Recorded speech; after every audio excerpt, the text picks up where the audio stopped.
What's up, everybody? Rebel here, and what do masks, my childhood, failed relationships, and the Anunnaki all have in common? Absolutely nothing. That's right, absolutely nothing. Oh no! Scooby Doo! What's on the sketch? Cause I've come to inspect it. Tried to dissect it, see what makes it epic. Yes, I know that it wasn't requested, but what did you expect? This is Rebels Retrospectives. That's me. Welcome to all returning viewers. I hope you like the new intro. It is somewhat terrible, but that was somewhat intentional. And if you're new here, welcome. We're gonna have some fun. Now, before we get into Scooby Doo Mystery Incorporated, a little bit about my backstory with those meddling kids. Now, obviously, I didn't watch the original Scooby Doo as it originally aired. That was in 1969, which would you'd have to be 52 or older. And I'm only 30, but I am old enough to where I was watching the original Scooby Doo series on Cartoon Network before it was almost exclusively on Boomerang for a while. So like the late 90s. And I've got to say, despite being a show that came out roughly 22 years before I was born, it was one of my favorite shows on Cartoon Network. I remember What's New Scooby-Doo coming out, but I wasn't super interested in that series. But I do remember watching the original Scooby-Doo all the time. I even remember going on a trip to see family, and my mom bought me the two Scooby-Doo VHSs, Scooby-Doo on Zombie Island and Scooby-Doo and the Witch's Ghost, and after I became a teenager, I sadly stopped watching. And honestly, I probably wouldn't have even watched the show if it wasn't for Jordan Fringe. He made a video about one of the episodes and it piqued my interest so much that I put the first episode on, and before those credits even rolled, I was completely hooked. And I'd have to say my main reason for really liking this show was its serial format. Yes, Scooby Doo Mystery Incorporated is the first, and if I'm not mistaken, only serial format of Scooby-Doo. Daphne finds a clue in the first episode, however, at the end of the episode, it's revealed that that clue had nothing to do with the episode itself. And as I stated earlier, that cliffhanger completely hooked me. And throughout the series, more clues are given, more secret characters revealed, and the overarching story twisting through multiple episodes before finally coming to its culmination in the series finale. And despite being a serial, every episode, minus just a couple, are still the classic man-in-the-mask Scooby-Doo mystery. So whether you're a hardcore Scooby-Doo fanatic or just a casual Scooby enjoyer, there's something for everyone to enjoy in what I would consider the most well-thought-out Scooby-Doo story ever. And just like the series itself, taking something classic and trying something a little different at the same time, that's basically the characters as well. The gang's all here and everyone remains the same, however, certain other attributes are now being introduced or overemphasized. Starting off accidentally, alphabetically, we have Daphne, voiced by Grey Griffin, who, good lord, she's done a lot of voice work. Most notably, friggin' Azula. Still babe of the group, still wearing purple, still from the rich family, and I'm not positive, but I'm pretty sure this is the only, or if one of the few, I don't know, one of the few times we actually see the gang's parents. It's actually pretty cool. Adds an interesting dynamic. Oh, and also she clearly has a thing for Fred, who's just comically oblivious. And later in the series, they end up dating, and once again, hilariously, it clearly is a one-sided relationship. Cause Fred, get this, Fred is strangely obsessed with traps. Yeah. Thinking about it now, like, yeah, there was a lot of trapping going on in the original run of the show. However, I never questioned it. Someone writing this show clearly did and turned Fred into the trap maker obsessed with traps. It's kind of strange as hell and pretty funny, but it kind of fits.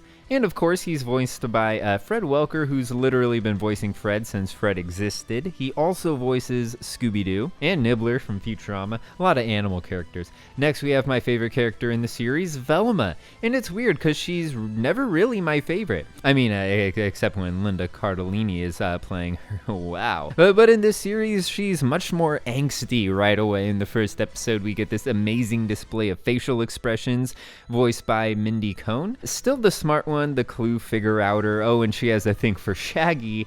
Once again, like Fred, Shaggy isn't as reciprocating as Velma, trying to hide their relationship from Scooby, who once finds out, kinda shuns Shaggy. Which, not gonna lie, kind of a dick move, Scoobert. Shaggy's mainly the same. He even seems to be less different when introduced with a love interest, which I do think is a good balance. Relationships can either be great or terrible for an existing franchise, so not changing too much was nice. Overall, Shaggy is still a solid character, also voiced by Matthew Lillard, who played Shaggy in the live-action movies. Very cool. And lastly, we have Scoobert himself, who might be the most unchanged character, and as I said, even with a potential love interest later in the series, he remains basically the same. Thankfully, his base character is great, so everything remained as such. On top of the main cast, there are quite a few reoccurring characters, some of those being Sheriff Bronson Stone. His first name is actually Sheriff. He's voiced by the amazing Patrick Warburton.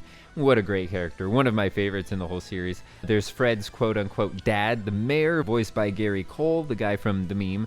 Then you have some nerdy chick they call Hot Dog Water, and they actually call her that to her face, like a majority of the series. It's pretty messed up. And funnily enough, she's voiced by Linda Cardellini, who played Velma in the live-action movies. She's not a bad character, and in general, it's a great cast of characters, and an amazing voice acting cast as well. A bunch of well-known names as some of the villains of the week. The voice cast is actually one of the things about the show that make it my favorite, and a few well-known Hanna-Barbera characters make some cameos in there as well. Blue Falcon and Dynamite, in case you thought that was an original idea, as well as the Johnny Quest gang, Jabberjaw, and others.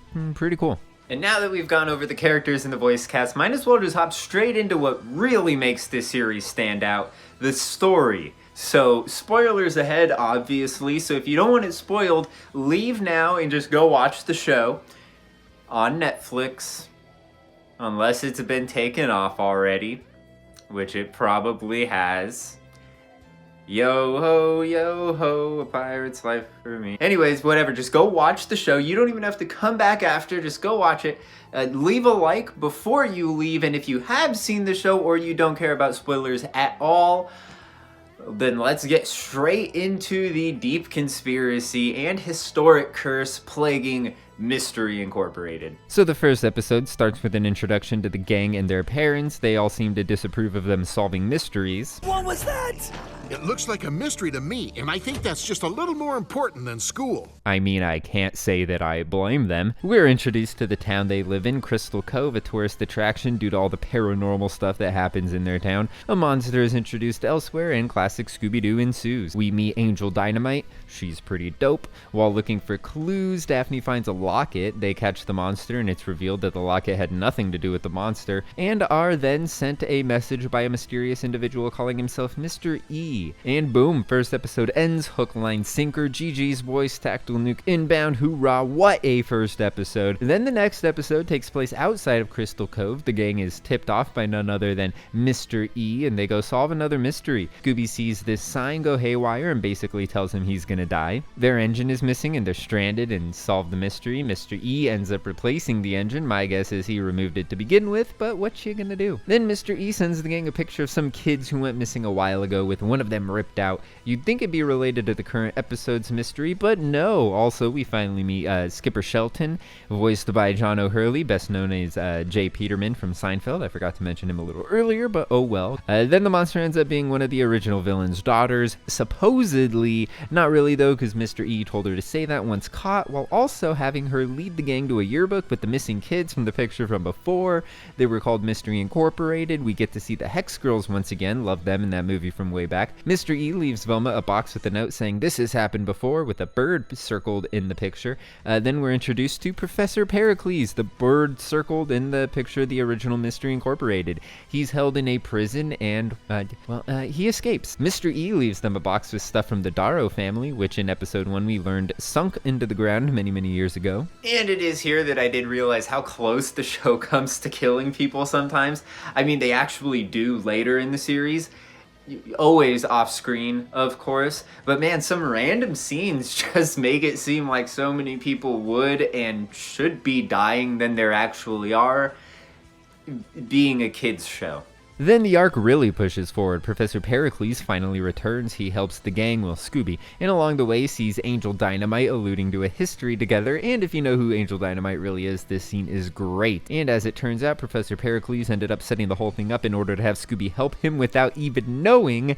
The following episode starts with the Darrow mansion sinking in a flashback. Velma researches the cursed treasure, and Angel gives her a diary from one of the original Mystery Incorporated members, Cassidy Williams, and says Mr. E left it for them. Anyways, they go to the sunken Darrow mansion, and the Darrow son mistakes them for the original Mystery Incorporated and literally tries to kill them. They end up finding a piece of something called the planispheric disc, and at the very end we see that Fred's dad knows exactly what it is. Crazy. Velma starts to catch on to Angel, figuring out that she is actually Cassidy Williams from the original Mystery Incorporated, making that meeting between her and Professor Pericles pretty significant. The next episode has Angel meet with Mr. E about the planispheric discs. Hot Dog Water is introduced. I think we see her in an earlier episode, but I don't think she spoke at all. Fred Sr. is looking for the piece, the disc in Fred's room, and Mr. E is revealed to be Ricky from the original Mystery Incorporated. Fred Sr. has another piece of the planispheric disc, and Professor Pericles is trying to steal it. And then starting the second to the last episode of the first season, we see a clip of the original Mystery Incorporated being followed by someone called the Freak of Crystal Cove. Velma gets closer to deciphering the planispheric disc. Someone steals the Darrow chest from them. Angel and Mr. E are working together again. We learn more about the planispheric discs and how the Spaniards brought it to help them hide their treasures. Mr. E ended up getting Alice May from earlier out of the prison to attack the kids and to bring Professor Pericles out so he would try to steal his planispheric disc. Angel tells the rest of the gang that she is actually Cassidy Williams, and finishing up season 1, another clip of the original Mystery Incorporated finding one of the planispheric discs, then being attacked by the Freak of Crystal Cove. Fred Sr. is looking at a picture of Fred's mom, and it turns out that it's not his mom.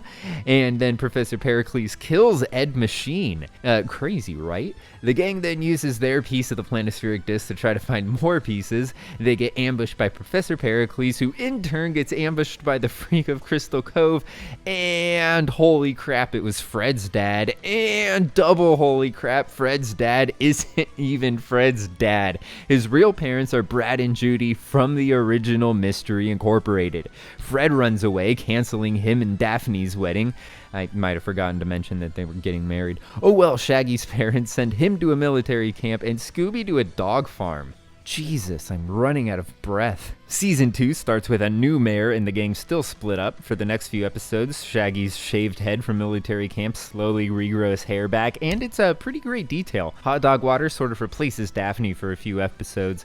Velma starts working with Mr. E. They find the third piece of the planispheric disc. Brad and Judy return, Fred's parents. They find the fourth piece of the planispheric disc. The old Mystery Incorporated makes a full reunion. We see how Ricky and Professor Pericles met. Hot Dog Water ends up working with Mr. E to get the fifth piece of the planispheric disc on a Spanish galleon where a ghost conquistador says Nibiru. Crazy. The gang then ends up at a library where they learn about all the other mystery-solving gangs that have come before them, all groups of 4 humans with 1 animal mascot, as well as a book about the planispheric disc. The info there leads them to a sunken town. Professor Pericles gets the 6th and I think final piece and ends up killing Cassidy.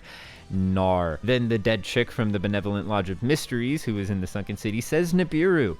Crazy. Velma researches Nibiru and finds a bunch of info about the Anunnaki and Planet X, an event weakening the plane between our dimension and that of the godlike Anunnaki. Meanwhile, Brad and Judy attempt to steal the planispheric disc from the Mystery Machine while the gang is solving a mystery. Turns out Freddy tricked them, pulled the old bait and switch, and had Hot Dog Water steal the other pieces from Mr. E's base while they were tailing them. Later, one of the dude's ghosts from one of the first mystery-solving groups comes and tells the gang it was his donkey that was first corrupted from Nibiru, referencing the hotel sign from an earlier episode as a warning to them. The thing Velma uses to read the planispheric disc gives a name and coordinates that start leading them to find some random items. A flintlock pistol, a hat, a bowl, and a sheet of paper.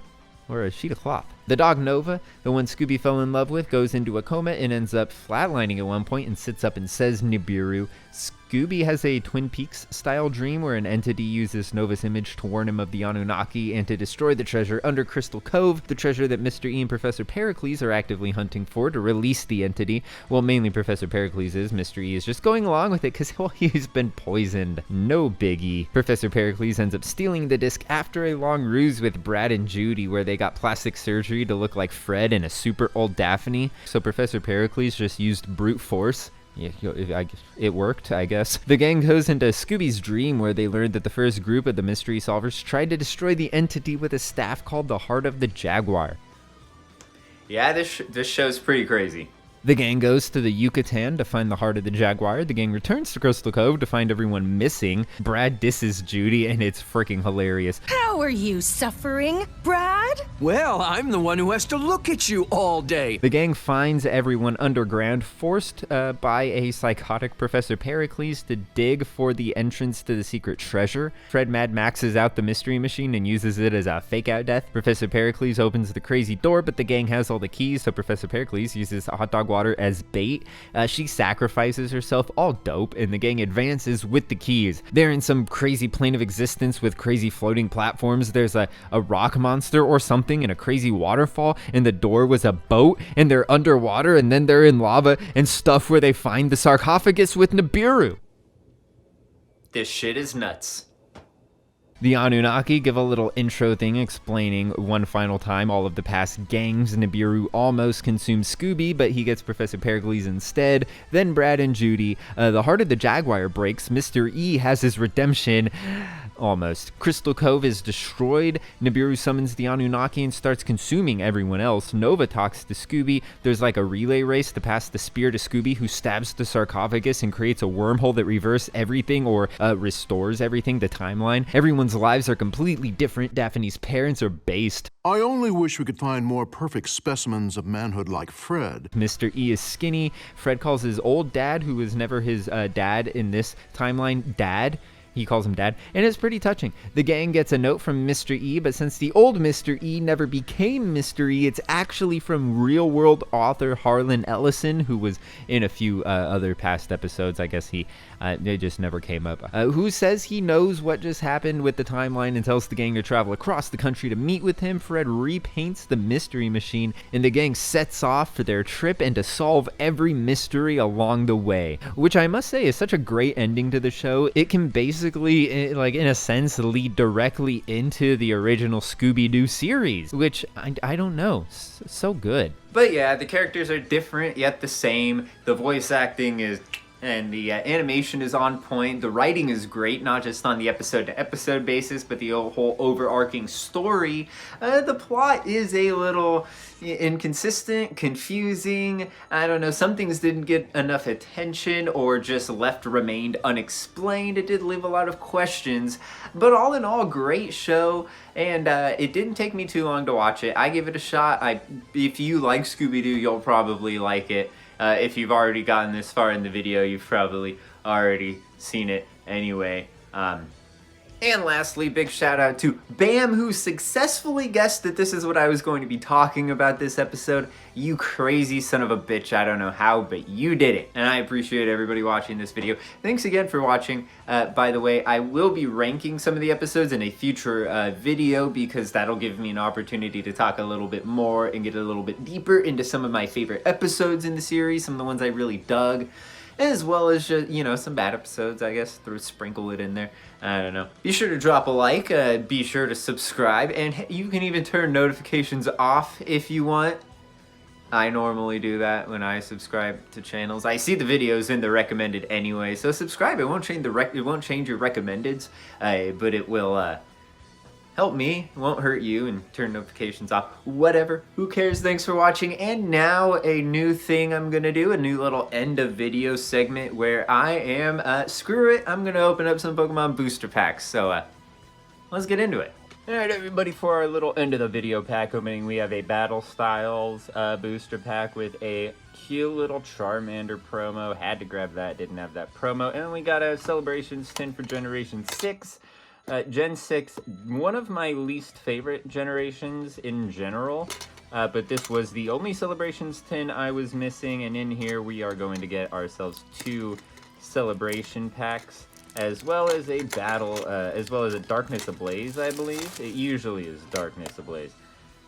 Opened rather nicely. We got ourselves that cute little glittery coin, jumbo coin, 25th anniversary. We get this little card that you put together with all of them, and it makes a little image. That's whatever. We got ourselves the 2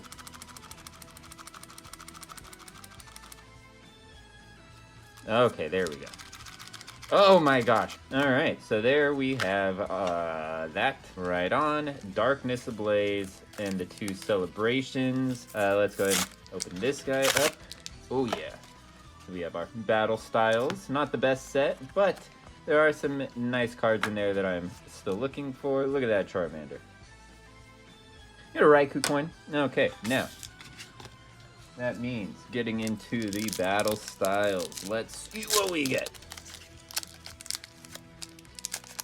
Alrighty, and there's a code card for y'all if anybody wants it. We do 1, 2, 3, 4 to the front. Get rid of that fighting energy. And then let's see, Heat More. Pharaoh, that's an interesting Pharaoh.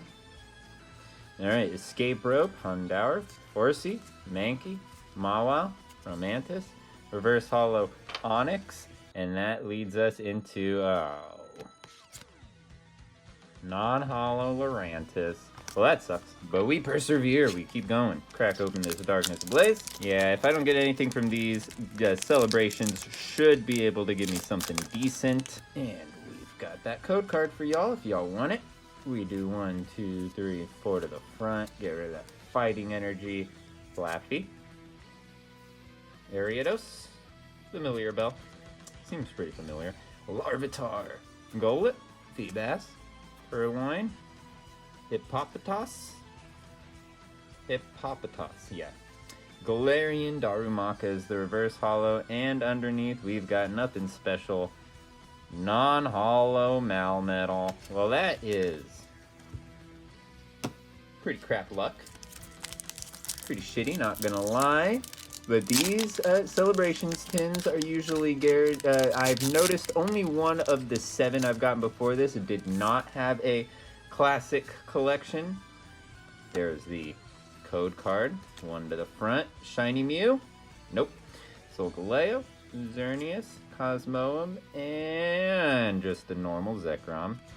Alright, well that means this one should have at least a classic collection card in it. I am still missing some of them, so I hope it is something nice. Let us hope. Not get completely shafted here. We don't have a completely shit pull. Code card for y'all. Card to the front. I can feel it. Not the Mew. Not the secret rare Mew. Always looking for that guy. And what do we got? Oh, you gotta be kidding me. No classic collection card. Well, that was just a shitty pull overall. Well, at least I got this super bent up and scratched Charmander. Thanks for watching. Like, subscribe, all that good stuff. Catch y'all guys next time. Peace.